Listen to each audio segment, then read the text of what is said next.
ભાવનગર શહેરમાં અરેરાટી ફેલાવતી ઘટના બની છે. વન વિભાગમાં આસિસ્ટન્ટ કન્ઝર્વેટર ઓફ ફોરેસ્ટ તરીકે ફરજ બજાવતા અધિકારીએ સુરતથી આવેલા એમના પત્ની અને 2 બાળકો ગુમ થયા હોવાની જાણ પોલીસ વિભાગમાં કરી હતી.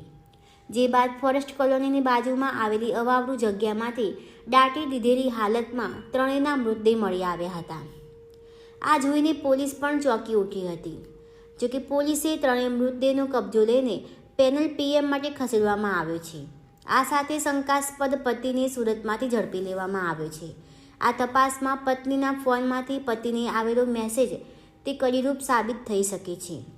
ભાવનગરના તળાજા રોડ ઉપર કાચના મંદિર પાસે આવેલી ફોરેસ્ટ કોલોનીમાં રહેતા અને ભાવનગર વન વિભાગમાં આસિસ્ટન્ટ કન્ઝર્વેટર ઓફ ફોરેસ્ટ તરીકે ફરજ બજાવતા શૈલેષ ખાંભલાની 40 વર્ષની પત્ની નૈનાબેન શૈલેષભાઈ ખાંભલા, 13 વર્ષની દીકરી પૃથ્વા શૈલેષભાઈ ખાંભલા અને 9 વર્ષનો દીકરો ભવ્ય શૈલેષભાઈ ખાંભલા ત્રણેય સુરતથી વેકેશનમાં ભાવનગર આવ્યા હતા. વેકેશન પતવાને કારણે આ ત્રણેય 5મી નવેમ્બરના રોજ સુરત જવા માટે નીકળ્યા હતા. જોકે 7મી નવેમ્બરના રોજ શૈલેષ ખાંભલાએ પત્ની અને બાળકો ગુમ થઈ ગયા છે તેવી અરજી ભરતનગર પોલીસ મથકમાં આપી હતી. આ અરજીના 10 દિવસ સુધી પોલીસ તંત્ર ફોરેસ્ટ અધિકારીના પત્ની અને બાળકોની શોધખોળ કરી રહી હતી.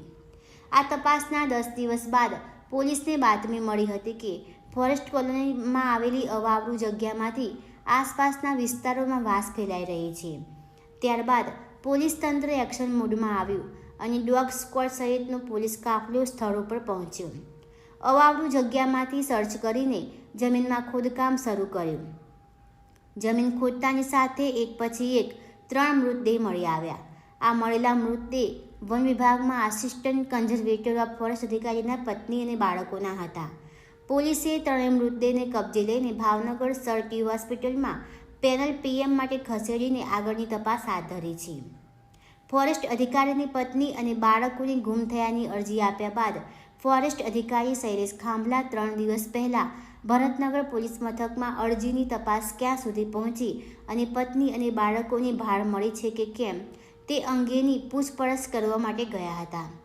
ફોરેસ્ટ અધિકારી શૈલેષે ભરતનગર પોલીસને જણાવ્યું હતું કે મારે સુરત કામ છે એટલે સુરત જવું પડશે. ત્યારે ભરતનગર પોલીસે સુરત જવાની મંજૂરી પણ આપી દીધી હતી. જે બાદ લોકલ ક્રાઇમ બ્રાન્ચ ફોરેસ્ટ અધિકારી શૈલેષને લેવા માટે સુરત રવાના થઈ હતી અને એની ધરપકડ કરી લેવામાં આવી હતી. પોલીસે આ જણાવ્યું હતું કે પ્રથમ મૃતદેહનું પેનલ પીએમ કરાવવામાં આવનાર છે. એની સાથે સાથે હત્યા કરનાર અને હત્યાના કારણ અંગે ઝીણવટભરી તપાસ હાથ ધરવામાં આવી રહી છે.